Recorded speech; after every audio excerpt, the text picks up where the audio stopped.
भीम का दीवाना हूँ, भीम का दीवाना हूँ। बुद्धाय जय भीम साथियों। धम्मबंधु, हमने 2 दिन पहले इति पिसो भगवा अरहं सम्मा संबुद्धो, तो अरहंत क्या होता है, सम्यक संबुद्ध क्या होता है, इस पर चर्चा की, इसको जाना।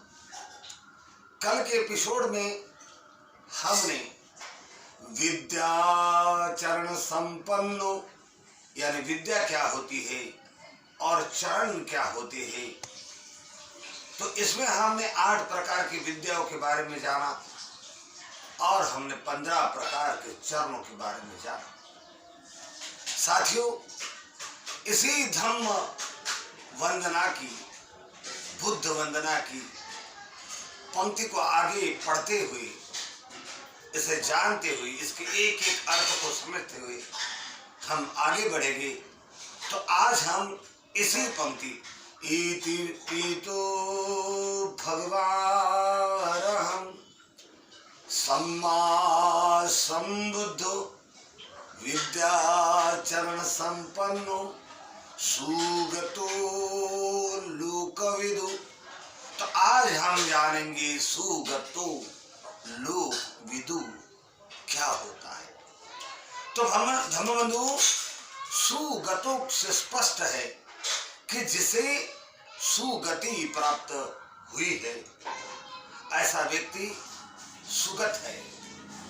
अच्छी गति से प्राप्त हुई है, उसे सुगत कहा जाता है। तो भगवान सुगतो लोकविदु, सुगत भी थे और लोकविदु भी थे। तो सुगत क्या होता है? तो जैसे कि हमने कल के एपिसोड में देखा कि इति पिसो भगवा अरहं सम्मा संबुद्धो, कि वे भगवान अरहंत थे, सम्यक संबुद्ध थे। और फिर हमने ये भी जाना कि विद्याचरण संपन्न थे, तो उन्होंने 8 प्रकार की विद्या को प्राप्त किया था, यानी सिद्धियों को प्राप्त किया था, और 15 प्रकार के चरणों को उन्होंने परिपक्व होकर पालन करते हुए पार किया था। इसलिए तथागत विद्याचरण संपन्न कहलाए। तो अब सुगतो लोकविदु, तो सुगत क्या है? सुगत का मतलब स्पष्ट है कि जिसे सुगति प्राप्त हुई है वो सुगत है। तो सुगति कैसे प्राप्त होती है? तो इन 15 प्रकार के चरण जो कदम है, शीलों में परिपक्व होना, इंद्रियों को संयमित रखना, भोजन में मात्रज्ञ होना और हिम अपपत्र से परिपक्व होना, प्रज्ञावान होना, शीलवान होना, वीर्यवान होना, ये जो 15 प्रकार के चरण हैं, इनको पार करते करते करते व्यक्ति सोतापन्न अवस्था को प्राप्त करता है, फिर सकृदागामी अवस्था को प्राप्त करता है, फिर अनागामी अवस्था को प्राप्त करता है, फिर अरहंत अवस्था को प्राप्त करता है। यानी अरहंत अवस्था को प्राप्त होता है तो ये जो शरीर है, ये जो जन्म है, ये सारे जन्म मरणों के फेरे से वो मुक्त होता है, यानी भव चक्र से मुक्त होता है। तो ये किसी भी व्यक्ति की सुगति हुई। जब कोई व्यक्ति निर्वाण को प्राप्त करता है, वो व्यक्ति भव संसार से मुक्त होता है, ये उसकी सुगति हुई। तो अरहंत सुगत होते हैं, सकृदागामी सुगत होते हैं, अनागामी सुगत होते हैं, बुद्ध सुगत होते हैं, सम्यक संबुद्ध सुगत होते हैं। आगे है लोकविदु। लोक का मतलब है कि जितने भी योनियां हैं, जैसे यक्ष, गंधर्व, रूप ब्रह्मलोक, अरूप ब्रह्मलोक, देवता योनि है, ये जो 31 प्रकार के लोक बताए गए हैं, इन 31 प्रकार के लोकों के बारे में, यानी योनि के बारे में जो अच्छी तरह से जानता है, वे इस योनियों में किस कारण से गए, किस योनि में कितना सुख है। और कोई व्यक्ति इन 31 प्रकार के लोगों में अपने पुण्य कर्मों के कारण अगर जन्म ग्रहण करता है तो कितनी देर वहां रुकता है, वहां से आगे बढ़ सकता है या वहां से फिर मनुष्य लोक में वापस आ सकता है।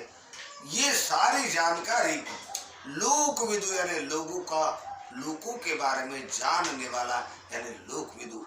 तो भगवान के बुद्ध वंदना के पहली पंक्ति में ही पूरा धर्म छुपा हुआ है, पूरा धर्म समेटा हुआ है।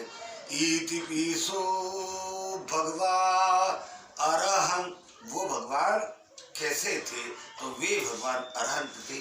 सम्मा संबुद्धो, सम्यक संबुद्ध थे। विद्याचरण संपन्न, तो विद्या क्या है, तो 8 प्रकार की विद्या है। कैसे कैसे 8 प्रकार की विद्या है, चरण क्या है, तो 15 प्रकार के चरण है।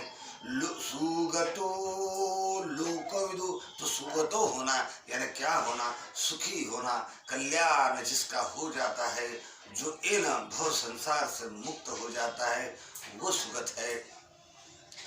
अनुत्तरो पुरुष धम्म सारथी, तो जो 31 प्रकार की योनियों के बारे में यक्ष गंधर्व ब्रह्मलोक अरूप तावतीस देवता, यामाह देवता, ये अनेक प्रकार के देवता है, पुरोहित वो लोग है।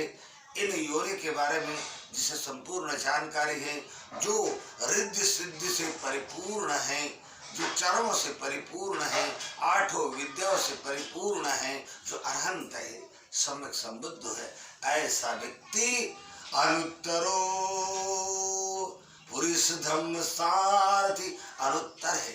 यानी इस व्यक्ति का कोई भी उत्तराधिकारी बन नहीं सकता, यही स्वयं शासक है, इसी का शासन सर्वश्रेष्ठ है। अनुत्तरो यानी इनका कोई उत्तराधिकारी नहीं बन सकता और ना ही इनके समकक्ष कोई उत्तर अधिकारी हो सकता है, इसलिए अनुत्तरो।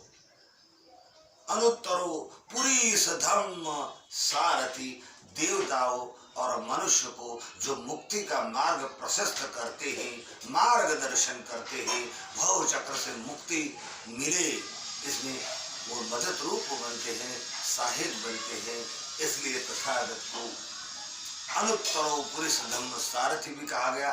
इस प्रकार से हर वंदना की हर पंक्ति का, वंदना में छुपे हुए हर शब्द का एक अपना ही महत्व है, एक अपना ही अर्थ है।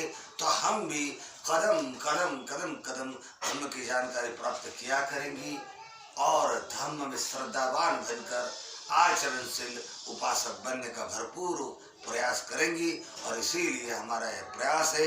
जय भीम, नमो बुद्धाय।